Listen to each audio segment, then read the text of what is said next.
नमस्कार, स्वागत है आपका बोलता हिमाचल पर। आज है 10 मार्च 2024 और हिमाचल प्रदेश की आज की सबसे बड़ी खबरें हम आपके लिए लेकर आए हैं। हमेशा की तरह आप इस वीडियो को लाइक कर दीजिएगा। चैनल पर नहीं जुड़े, चैनल को आप सब्सक्राइब जरूर करें। पेश है आज की सबसे बड़ी खबरें। सीएम सुख बोले 22,000 आपदा प्रभावितों को देगी वित्तीय सहायता। मुख्यमंत्री ठाकुर सुखविंदर सिंह सुक्खू ने शनिवार को कहा है कि 22,000 से अधिक आपदा प्रभावित परिवारों को प्रदेश सरकार द्वारा राहत एवं पुनर्वास के लिए लाए गए 4,500 करोड़ रुपए की विशेष राहत पैकेज से लाभान्वित हुए हैं। उन्होंने कहा कि पूरी तरह से क्षतिग्रस्त मकानों के लिए 2,968 परिवारों को 3 लाख रुपए की पहली किस्त प्रदान की गई है तथा शेष सहायता राशि के रूप में शीघ्र उन्हें 4 लाख रुपए प्रदान किए जाएंगे।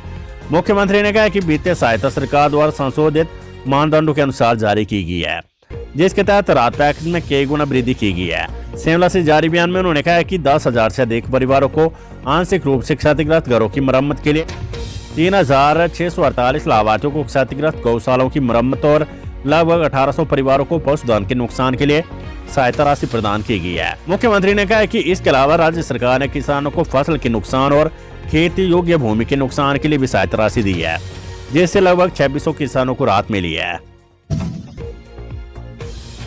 राष्ट्रीय लोक अदालत में 83,365 मामलों में से 34,098 का किया निवारण।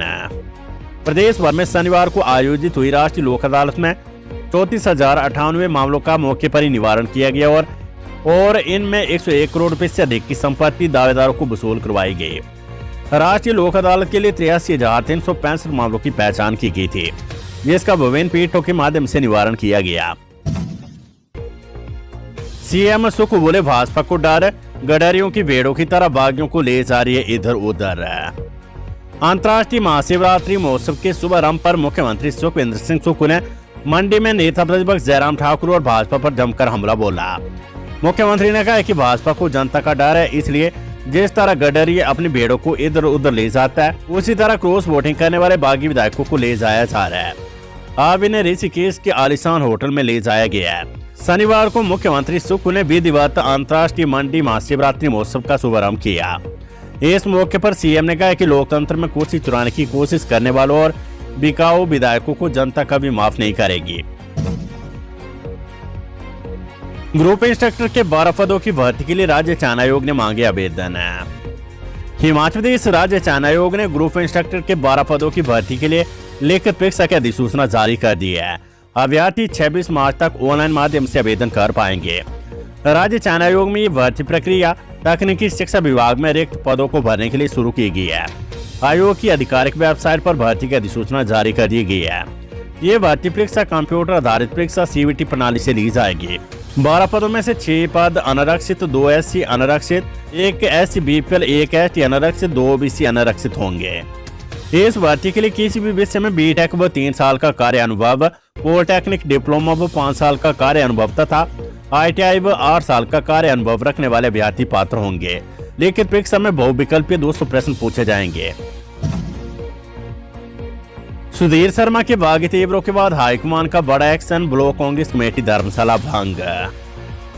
अखिल भारतीय कांग्रेस कार्य समिति के सदस्य एवं सांसद प्रदेश मामलों के प्रभारी राजीव शुक्ला के अनुमोदन के बाद प्रदेश कांग्रेस अध्यक्ष एवं सांसद प्रतिभा सिंह ने ब्लॉक कांग्रेस कमेटी धर्मशाला को तुरंत प्रभाव से निरस्त कर दिया है। प्रदेश कांग्रेस संगठन महामंत्री रजनीश किमटा ने इस संदर्भ में अधिसूचना जारी कर दी है। उन्होंने कहा कि जल्द ही धर्मशाला ब्लॉक कांग्रेस कमेटी का गठन किया जाएगा। उप मुख्यमंत्री मुकेश अग्निहोत्री बोले जनादेश पर हमला हुआ, कांग्रेस से डटकर करेगी सामना। हिमाचल पर्यटन विकास निगम की ओर से शनिवार को पालमपुर अंब के बीच पर्यटन वंदे भारत बस सेवा शुरू की गई। अंब से पालमपुर के लिए इस बस सेवा को उप मुख्यमंत्री मुकेश अग्निहोत्री ने हरी झंडी दिखाकर रवाना किया। उन्होंने कहा कि सरकार एयरपोर्ट, अस्पताल, प्रमुख धार्मिक स्थलों, रेलवे स्टेशनों आदि को बस सेवा से जोड़ने के लिए काम कर रही है ताकि लोगों को सुविधा मिल सके। इसी के तहत पर्यटन वंदे भारत बस सेवा शुरू की गई है। बीते दिनों से प्रदेश की राजनीति में चल रहे घटनाक्रम पर उन्होंने कहा कि प्रदेश में सरकार पूरी तरह से स्थिर है। मजबूत टिकाऊ सरकार को प्रदेश की जनता ने जनादेश दिया था। 40 विधायकों का जनादेश था। जनादेश पर हमला हुआ है। अल्प स्थिति का कांग्रेस डटकर सामना करेगी। प्रदेश में अब अंग्रेजी में पढ़ाया जाएगा गणित। पहली दूसरी की पुस्तकों में शिक्षा बोर्ड ने किया बड़ा बदलाव। प्राइमरी कक्षों में अब गणित विषय को अंग्रेजी में ही पढ़ाया जाएगा। इसके लिए बोर्ड की ओर से पाठ्य पुस्तकें प्रकाशित कर प्रदेश भर में उपलब्ध करवा दी गई है। यही नहीं, प्रदेश शिक्षा बोर्ड इस बार NCERT की तर्ज पर बोर्ड कक्षों का सिलेबस कम करने जा रहा है, जिसे शैक्षणिक सत्र 2024-25 में कम किया जाएगा। वहीं शिक्षा बोर्ड ने पहली व दूसरी कक्षा की पाठ्य पुस्तकों में बदलाव किया है। इस बार प्रकाशित पहली और दूसरी कक्षा की पाठ्य पुस्तकें नई राष्ट्रीय शिक्षा नीति के तहत तैयार की गई है। पहले प्राइमरी कक्षों में गणित हिंदी और इंग्लिश दोनों भाषाओं में पढ़ाया जाता था, लेकिन अब प्राइमरी कक्षों में गणित विषय केवल अंग्रेजी में ही अनिवार्य कर दिया गया है। इनकी किताबें भी बोर्ड ने छापकर प्रदेश के सभी हिस्सों में उपलब्ध करवा दी है। राजनीति 12 मार्च को होगी सुप्रीम कोर्ट में बागियों के मामले पर सुनवाई। हिमाचल प्रदेश में कांग्रेस के 6 बागियों से जुड़े मामले पर सुप्रीम कोर्ट में सुनवाई 12 मार्च को होने की संभावना है। सूत्रों के अनुसार सुप्रीम कोर्ट में कोर्ट नंबर 2 में case number WPC number 156/2024 Chaitanya Sharma and other versus the speaker HP के नाम से आइटम नंबर 36 पर लिस्टेड है।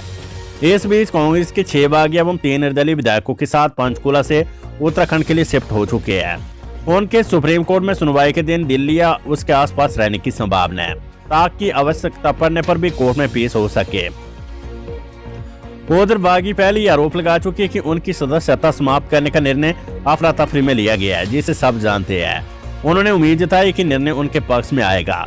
उन्होंने सरकार की तरफ से महिलाओं को 1500 रुपए देने के निर्णय पर कहा कि ये बिना बजट की घोषणा है जो पूरी नहीं होगी। राजदेवता माधोराय की शाही जलेब के साथ अंतर्राष्ट्रीय महाशिवरात्रि महोत्सव शुरू। सियासतकालीन राजदेवता माधोराय की अगुवाई में शनिवार को अंतर्राष्ट्रीय महाशिवरात्रि महोत्सव की पहली शाही जलेब भव्य अंदाज में निकली। इसी के साथ महाशिवरात्रि महोत्सव का शुभारंभ हो गया है। इससे पहले मुख्यमंत्री सुखविंदर सिंह सुक्खू ने मंडी के आराध्य देव बाबा भूतनाथ और राजदेवता माधोराय की पूजा अर्चना कर परंपरा निभाई और जलेब को रवाना किया। खुद भी खुली जीप में सवार होकर जलेब में शामिल हुए। Weather update. हिमाचल के कई भागों में 4 दिन बारिश बर्फबारी के आसार। पश्चिमी विक्षोभ की सक्रियता से बदलेगा मौसम। हिमाचल प्रदेश के कई भागों में 4 दिन बारिश बर्फबारी का पूर्वानुमान है। 2 ताजा पश्चिमी विक्षोभ की सक्रियता से मौसम में बदलाव आने की संभावना है। मौसम विज्ञान केंद्र शिमला के अनुसार आज से उच्च पर्वतीय कुछ स्थानों पर मौसम खराब रह सकता है। 11 से लेकर 14 मार्च तक ऊंचाई वाले कई भागों में बारिश बर्फबारी का पूर्वानुमान है। वहीं निचले व मैदानी क्षेत्रों में बारिश की संभावना है। इस दौरान कुछ क्षेत्रों में आंधी व बिजली चमकने का येलो अलर्ट भी जारी हुआ है। 15 मार्च को भी उच्च पर्वतीय कुछ स्थानों पर मौसम खराब बना रह सकता है। वहीं राज्य में 3 NH 200 सड़कें अभी यातायात के लिए प्रभावित है। कई बिजली ट्रांसफार्मर भी बहाल नहीं हो पाए हैं। 12 मार्च को 24 घंटे के लिए बंद हो सकती है 108 व 102 एम्बुलेंस सेवा। हिमाचल में 12 मार्च को आपातकालीन 108 व 102 एम्बुलेंस सेवाएं 24 घंटों के लिए बंद रह सकती है। इसके लिए यूनियन सोमवार को DC के माध्यम से सरकार को मांगों संबंधी ज्ञापन सौंपेंगे और 24 घंटों का समय इन मांगों को पूरा करने के लिए देगी। मांगे पूरी नहीं हुई तो यूनियन के आह्वान पर प्रदेश में मंगलवार को 24 घंटे के लिए एम्बुलेंस सेवाएं बंद मिलेगी। यूनियन का कहना है कि अथॉरिटी ने उनका न्यूनतम वेतन 17,235 रुपए तय किया है, लेकिन उन्हें 13,500 रुपए मिल रहे हैं। प्रदेश में 1800 के करीब कर्मचारी जो मंगलवार को 24 घंटों के लिए अपनी सेवाएं बाधित रखेंगे। 108 व 102 एम्बुलेंस यूनियन के अध्यक्ष पूर्णचंद ठाकुर ने कहा है कि यूनियन ने सरकार से न्यूनतम वेतन को लेकर कई बार मांग उठाई, लेकिन वर्तमान में कंपनी न्यूनतम वेतन देने के लिए फॉर्म 5 मांग रही है, लेकिन सरकार इसे नहीं दे रही है, जिससे कर्मचारी काफी परेशान हो रहे हैं। जयराम ठाकुर बोले, चुनाव के ठीक पहले क्यों कांग्रेस को याद आती है महिला सम्मान निधि। कांग्रेस सरकार हिमाचल में चुनाव आती एक बार फिर प्रदेश की जनता को प्रलोभन देने में जुट गई है। ये बात शनिवार को नेता प्रतिपक्ष जयराम ठाकुर ने शिमला से जारी बयान में कही है। उन्होंने कहा कि सरकार की मंशा पर शक होना लाजमी है। लोकसभा चुनाव के चक्कर में इस तरह के प्रलोभन फिर दिए जा रहे हैं। यदि गणित लगाए तो 300 करोड़ रुपए तो महीने का ही देना होगा, बाकी 11 महीने गुजारा कैसे होगा। अगर जैसा वे कह रहे कि सभी महिलाओं को महिला सम्मान निधि देंगे तो इसके लिए असलियत में सालाना 3,960 करोड़ रुपए की जरूरत है। उन्होंने मुख्यमंत्री से सवाल करते हुए कहा कि क्यों जनता को फिर से गुमराह किया जा रहा है। उन्होंने कहा कि ये महिलाओं से एक बार फिर से सीधा चाल है। जिस तरह से विधानसभा चुनाव के समय प्रदेश की माताओं बहनों से महिला सम्मान निधि के नाम पर फॉर्म भरवाए गए, उसी प्रकार इस बार की लोकसभा चुनावों में भी कांग्रेस सरकार महिलाओं से सम्मान निधि के नाम से फिर से फॉर्म भरवा रही है। यदि सभी को देना है तो फॉर्म भरवाने की जरूरत क्या है। तो ये थी हिमाचल प्रदेश की आज की सबसे बड़ी खबरें। हम इससे इधर आप इस वीडियो को लाइक कर दीजिएगा और हमारे चैनल बोलता हिमाचल को आप सब्सक्राइब जरूर करें। नमस्कार, जय हिंद, जय भारत।